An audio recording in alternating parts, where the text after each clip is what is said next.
दोस्तों, कश्मीर में इस्लामिक आतंकवादियों ने हैवानियत की सारी हदें पार कर दी है। मंगलवार 22 अप्रैल की दोपहर कश्मीर के पहलगाम की बैसारन वैली में देश भर से आए टूरिस्ट जब अपनी फैमिली के साथ एंजॉय कर रहे थे, इन जिहादियों ने उन पर हमला कर दिया। लोगों को मारने से पहले उनके नाम पूछे गए, कपड़े उतार कर उनकी मजहबी पहचान चेक की गई और जब एक कंफर्म हो गया कि सामने वाला मुसलमान नहीं है तो फिर उन्हें भून दिया गया। जिस वक्त मैं ये वीडियो रिकॉर्ड कर रहा हूं तब तक 26 बेगुनाह टूरिस्ट अपनी जान गंवा चुके हैं। मरने वालों में महाराष्ट्र से लेकर गुजरात, कर्नाटक, उड़ीसा, उत्तर प्रदेश, हर स्टेट का नागरिक है दोस्तों। मतलब आप चाहे किसी भी स्टेट के क्यों ना हो, कोई भी जबान क्यों ना बोलते हो, आप चाहे किसी भी पार्टी को सपोर्ट क्यों ना करते हो, आपकी कोई भी जाति क्यों ना हो, उन्हें इस बात से कोई फर्क नहीं पड़ता। मारने वालों के लिए आप सिर्फ हिंदू हो और एक बार फिर ये बात साबित होगी। मेरा पति साइड में था, एक इंसान आया, उसने उसको गोली मार दी। यहाँ पे उसने बोला कि ये शायद मुस्लिम नहीं है, उसने उसको गोली मार दी। कश्मीर से जो तस्वीरें आ रही हैं वो देखकर कलेजा फटा जा रहा है देश के हर एक नागरिक का। एक शख्स बीच मैदान में बेसुध पड़ा है, उसके बगल में उसकी बीवी बैठी है। एक औरत जो कुछ देर पहले शिकारे में डल लेक घूमते हुए कश्मीर की तारीफ कर रही है, अगले पल उसके पति को भून दिया जाता है। जो लोग अपने बच्चों के साथ घोड़ों पर वैली के नज़ारे की सैर कर रहे थे, उन्हें वहीं पर ख़त्म कर दिया गया उनके बच्चों के सामने। हर हिंदुस्तानी की तरह मेरे मन में भी बहुत गुस्सा है। समझ नहीं आ पा रहा है क्या कहूँ क्या नहीं कहूँ। समझ में नहीं आ रहा है कि इस हमले के लिए उन पाकिस्तानी या लोकल आतंकियों को कोसूं जिन्होंने उन लोगों को, मासूमों को मारा, या सरकार को कोसूं जो अपने ही लोगों को सिक्योरिटी नहीं दे पाई। लेकिन मैं दावे से कह सकता हूं दोस्तों कि भारत दुनिया में शायद इकलौता ऐसा देश होगा जहां की मेजॉरिटी पॉपुलेशन को उसी के एक राज्य में सिर्फ उसके धर्म की वजह से कत्ल कर दिया जाता है। क्या आप कल्पना कर सकते हो, इमेजिन कर सकते हो कि पाकिस्तान या बांग्लादेश में किसी मुस्लिम को इसलिए मार दिया जाए क्योंकि वो मुस्लिम है, या अमेरिका या ब्रिटेन के किसी स्टेट में किसी क्रिश्चियन को सिर्फ इसीलिए मार दिया जाए क्योंकि वो क्रिश्चियन है। लेकिन अफसोस, पूरी दुनिया में भारत ही एक ऐसा देश है जो हिंदू मेजॉरिटी है। बावजूद इसके उसी के एक स्टेट में हिंदुओं को उनके धर्म की वजह से कत्ल कर दिया जाता है। इसके बावजूद नैरेटिव क्या बनाया जाता है कि हिंदू तो ऑपरेसर है, अपने देश में माइनॉरिटी को दबा रहा है। ये तो इस्लामोफोबिया हो गया इनको। हद है यार।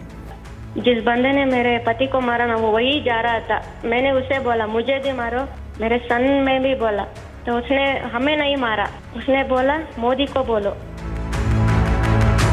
पहलगाम में हिंदू टूरिस्टों पर किया हमला कोई साधारण हमला नहीं है, न ही कोई आखिरी हमला है। आपको याद होगा पिछले साल जून में नरेंद्र मोदी जब तीसरी बार प्रधानमंत्री पद की शपथ लेने वाले थे तो उससे 1 घंटा पहले जम्मू कश्मीर के रियासी में आतंकियों ने कटरा जा रही एक बस पर हमला कर दिया था। हमला करने वाले टेररिस्ट ने बस के आगे आकर ड्राइवर और कंडक्टर पर गोलियां चलाई और दूसरा आतंकवादी किसी ऊंची जगह से बस में बैठे लोगों पर गोलियां चलाने लगा।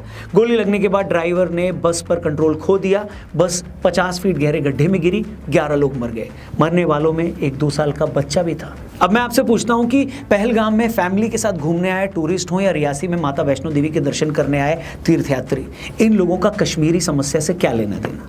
लेकिन आप पहलगाम में लोगों का धर्म पूछकर उन्हें गोली मारते हो, रियासी में वैष्णो देवी के यात्रियों को गोली मारते हो। दोनों ही जगह आप हिंदू यात्रियों को टारगेट करते हो और फिर आप कहते हैं कि आप कश्मीर की आज़ादी के लिए लड़ रहे हैं। आपकी लड़ाई का मजहब से कोई लेना देना नहीं है। कुछ तो शर्म कर लो यार।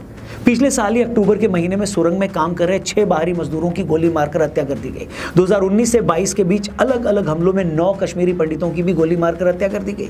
इसी तरह 5 अक्टूबर 2021 को श्रीनगर के प्रसिद्ध फार्मासिस्ट माखन लाल बिंदु की उनकी दुकान में घुसकर हत्या कर दी गई। उसी दिन पानीपुरी बेचने वाले वीरेंद्र पासवान को भी गोली मार दिया गया। उसी साल 7 अक्टूबर को सतिंदर कौर नाम की एक प्रिंसिपल की उनके स्कूल में हत्या कर दी गई। फिर 16 अक्टूबर को एक रेहड़ी वाले अरविंद कुमार शाह की भी हत्या कर दी गई। दोस्तों 2022 की बात करूं तो 2022 में आतंकवादियों ने एक एक करके कई कश्मीरी पंडितों की हत्या की। पहले इन लोगों ने रेवेन्यू डिपार्टमेंट में काम करने वाले राहुल भट्ट का कत्ल किया, फिर रजनी बाला नाम की स्कूल टीचर को मारा और फिर कुलगाम में बैंक मैनेजर की पोस्ट पर काम कर रहे विजय कुमार का भी मर्डर कर दिया। मतलब रेडी वाला हो, पानीपुरी वाला हो, बुजुर्ग दुकानदार हो, महिला टीचर हो, इन जिहादियों को किसी चीज़ से कोई लेना देना नहीं। अगर आप नॉन मुस्लिम हैं तो फिर आप मरने के हकदार हैं। ये लोग कश्मीरी और कश्मीरियत की इतनी बातें करते हैं, लेकिन ये उन कश्मीरी पंडितों को भी कश्मीर में नहीं रहने देते जो इस धरती के मूल निवासी हैं। एक टाइम था दोस्तों जब कश्मीर में आए दिन पत्थरबाजी होती थी, जब पाकिस्तानी पैसे पर कश्मीर में अलगाववाद फैलाने वाले हुर्रियत के लोग हर दिन बंद करवा देते थे। तब कुछ लोगों का ये रोना था कि सरकार तो रोजगार नहीं दे रही है, टूरिस्ट यहाँ आता नहीं है, इसलिए यहाँ का यूथ, यहाँ का नौजवान नाराज है। लेकिन भाई आर्टिकल 370 हटने के बाद तो आज रिकॉर्ड तोड़ टूरिस्ट कश्मीर आ रहा है। पिछले साल ही 2 करोड़ 35 लाख टूरिस्ट कश्मीर गए। लोकसभा और विधानसभा चुनाव में रिकॉर्ड वोटिंग हो रही है। श्रीनगर में फार्मूला 1 रेस हो रही है। G20 जैसे अंतर्राष्ट्रीय इवेंट्स हो रहे हैं। चिनाब नदी पर भारत के इंजीनियर्स ने दुनिया का सबसे बड़ा रेलवे पुल बना दिया है। दिल्ली से श्रीनगर तक सीधी ट्रेन चलने वाली है। कश्मीर की सड़कों पर पैलेट गन चलना बंद हो गई है। बच्चे रोज स्कूल जा रहे हैं दोस्तों। बावजूद इसके अगर इस तरह के हमले होते हैं तो आप ये समझ जाइए कि कश्मीर में आतंकवाद का न तो रोजगार से कोई लेना देना तब था और ना आज है। इस आतंकवाद की जड़ तब भी इस्लामिक जिहाद में छिपी थी और आज भी इसी में छिपी है। इसे किसी भी और नज़र से देखना, इसके लिए कोई भी और रीज़न ढूंढना या वजह बताना खुद को धोखे में रखना है। आपको याद है ना वाजपेयी साहब के टाइम क्या हुआ था?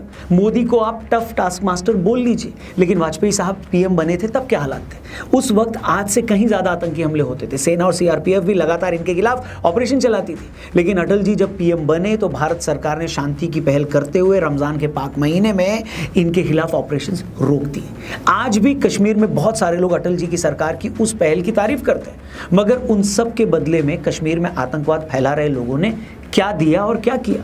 आतंकवादियों ने अगस्त 2000 में पहलगाम में श्रद्धालुओं के जत्थे पर हमला करके 30 लोगों की जान ले ली। उस हमले में 60 से ज़्यादा लोग जख्मी हो गए। अगले साल 20 जुलाई 2001 में अमरनाथ यात्रा पर शेषनाग में ऐसा ही हमला हुआ जिससे 13 लोगों की जान चली गई। इसके बाद 6 जुलाई 2002 में फिर से अमरनाथ यात्रा में नुआन बेस कैंप पर हमला करके 9 श्रद्धालुओं को मार दिया गया। इसके बाद अमरनाथ यात्रा पर ऐसा ही हमला 2017 में भी हुआ जब अनंतनाग में 8 श्रद्धालु मारे गए। एक पल के लिए हम ये मान भी लें कि कश्मीर में जो भी थोड़े बहुत लोग जंगे आज़ादी के लिए सब कर रहे हैं, मगर मैं पूछना चाहता हूँ जंगे आज़ादी की कौन सी ये लड़ाई है जिसमें आप उन लोगों को मार डालते हैं जो आपके घर अपने ईश्वर को पूजने आए होते हैं, जो आपके शहर घूमने आए हुए हैं, जो आप ही लोगों को रोजगार दे रहे हैं? अरे भाई, बाहर से आया कोई भी शख्स हमारे यहाँ मेहमान माना जाता है। गरीब से गरीब आदमी खुद भूखा रह लेता है मगर वो अपने मेहमान की सेवा करना नहीं भूलता। मगर कश्मीर में तो आतंकवादी उन लोगों को मार डालते हैं जो उनके घर अपने ईश्वर की पूजा करने आ रहे हैं। हर युद्ध, हर लड़ाई, हर वॉर के कुछ रूल्स होते हैं, कुछ नियम होते हैं दोस्तों। फौजें भी आम नागरिकों पर हमला नहीं करती हैं, मगर ये आतंकवादी तो इतने बेशरम और नीच हैं कि ये लोग निहत्थे टूरिस्ट को भी नहीं छोड़ रहे हैं। ये लोग ये नहीं समझते कि निहत्थे लोगों पर गोली चलाकर उन्हें मार देना जिहाद नहीं है, नपुंसकता है। इसका इलाज तो कहीं ना कहीं पाकिस्तान को परमानेंट सबक सिखाने में ही है। आपको याद होगा कि पुलवामा अटैक के बाद भारत ने जब सर्जिकल स्ट्राइक की तो कैसे पाकिस्तान की अकल तब ठिकाने आ गई थी। उसे समझ में आ गया था कि वो भारत को न्यूक्लियर बम की और धमकी नहीं दे सकता। इसके बाद वो कुछ साल तक टिका भी रहा, लेकिन अब पाकिस्तान की खुद की हालत खराब हो रही है। बलूचिस्तान उसे संभल नहीं रहा। उनका देश हर दिन और गहरे गड्ढे में जा रहा है, और जब भी उनके देश की हालत खराब होने लगती है तो पाकिस्तानी फौज वहां की आवाम को कश्मीर का लॉलीपॉप पकड़ा देती है। अभी कुछ दिन पहले Pakistani army chief general Munir ने हिंदुओं को लेकर जहर उगला था। उन्होंने फिर से कश्मीर का झुनझुना बजाया था। तभी लोग समझ गए थे कि लगता है फिर से ताकत इनके हाथ से फिसल रही है। इसलिए इन्होंने कश्मीर में कांड करवा दिया है ताकि एक बार फिर भारत पाकिस्तान आमने सामने आ जाए, फिर वहां की आवाम को भारत का डर दिखाया जाए और पाकिस्तान पर अपनी पकड़ को और मजबूत किया जाए। लेकिन टाइम आ गया दोस्तों कि भारत भी अब पाकिस्तान को ये क्लियरली बता दे कि कश्मीर पाकिस्तानी आर्मी के सत्ता में बने रहने के लिए एक प्रयोगशाला नहीं बन सकती। मतलब जब तुम्हें अपनी आवाम को डराना हो तो कश्मीर में हालात खराब कर दो। इसलिए ज़रूरी है कि अब पाकिस्तान का परमानेंट इलाज किया जाए। इसे एक बार फिर से 71 जैसी शर्मनाक हार दी जाए, जिससे कि ये मुल्क इस लायक ही ना रहे कि कश्मीर की तरफ देख भी पाए। भारत को इन 26 लोगों की शहादत को यूं ही वेस्ट जाने नहीं देना चाहिए। भारत को डिप्लोमेटिकली पाकिस्तान को चारों तरफ से घेरना होगा। जो देश पाकिस्तान को फंडिंग देते हैं, जो उसे हथियार सप्लाई करते हैं, जो उसके खिलाफ होने वाले रेजोल्यूशंस पर चुप रहते हैं, उन सबको भारत को आईना दिखाना पड़ेगा। UN में, G20 में, ब्रिक्स में, हर इंटरनेशनल प्लेटफॉर्म पर पाकिस्तान का आतंकी चेहरा बेनकाब करना ही होगा। और सबसे इंपॉर्टेंट बात दोस्तों कि हमें अपने देश के अंदर बैठे उन लोगों को भी पहचानना होगा जो ऐसे आतंकवाद के लिए जमीन तैयार करते हैं। वो जो कश्मीर के आतंकवाद को आज़ादी की लड़ाई कहते हैं, वो जो आतंकियों की मौत पर जुलूस निकालते हैं, वो जो पत्थरबाजों को मासूम बताते हैं, ऐसे लोगों से अब कोई भी नरमी नहीं होनी चाहिए। ये लोग जहर बोते हैं और फिर मासूमों की लाशें गिरती हैं। हमें ये भी समझना होगा कि आतंकवाद से लड़ाई सिर्फ फौज की लड़ाई नहीं होती है, ये हर हिंदुस्तानी की लड़ाई है। जब तक देश के हर नागरिक को इस बात का एहसास नहीं होगा, तब तक कोई भी सरकार, कोई भी सेना, कोई भी सर्जिकल स्ट्राइक आतंकवाद का जड़ से खात्मा नहीं कर सकती। ये लड़ाई एक विचारधारा से है जो इंसान की जान को मजहब के तराजू में तौलती है, जो ये मानती है कि अगर सामने वाला मेरे धर्म का नहीं है तो उसकी जान की कोई कीमत नहीं है। इस आइडियोलॉजी से निपटने के लिए न सिर्फ बंदूकें चाहिए बल्कि एक जागा हुआ समाज भी चाहिए। यही टाइम है कि POK की प्रॉब्लम का परमानेंट इलाज कर ही दिया जाए। वैसे भी कुछ दिन पहले जयशंकर साहब ने कहा था कि कश्मीर समस्या में बस एक ही चीज़ होना बाकी है और वो है POK का भारत में मिलना।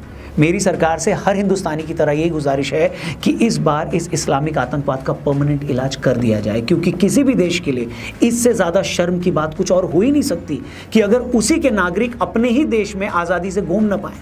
उससे ज़्यादा दुख की बात कुछ नहीं हो सकती अगर उसी के मेजॉरिटी लोग अपने ही देश में अपने धर्म की वजह से मारे जाएं। बस बहुत हुआ, अब ये सब रुकना चाहिए। एंड में बस यही कहूंगा दोस्तों कि कश्मीर में जो हुआ है वो सिर्फ एक हादसा नहीं है, वो एक चेतावनी है। एक बार फिर पूरे देश को यह बता दिया गया है कि जिहादियों के लिए कोई भी हिंदू, कोई भी गैर मुस्लिम सिर्फ एक टारगेट है। अब हमें यह तय करना है कि हम कब तक इस चेतावनी को इग्नोर करते रहेंगे। जय हिंद।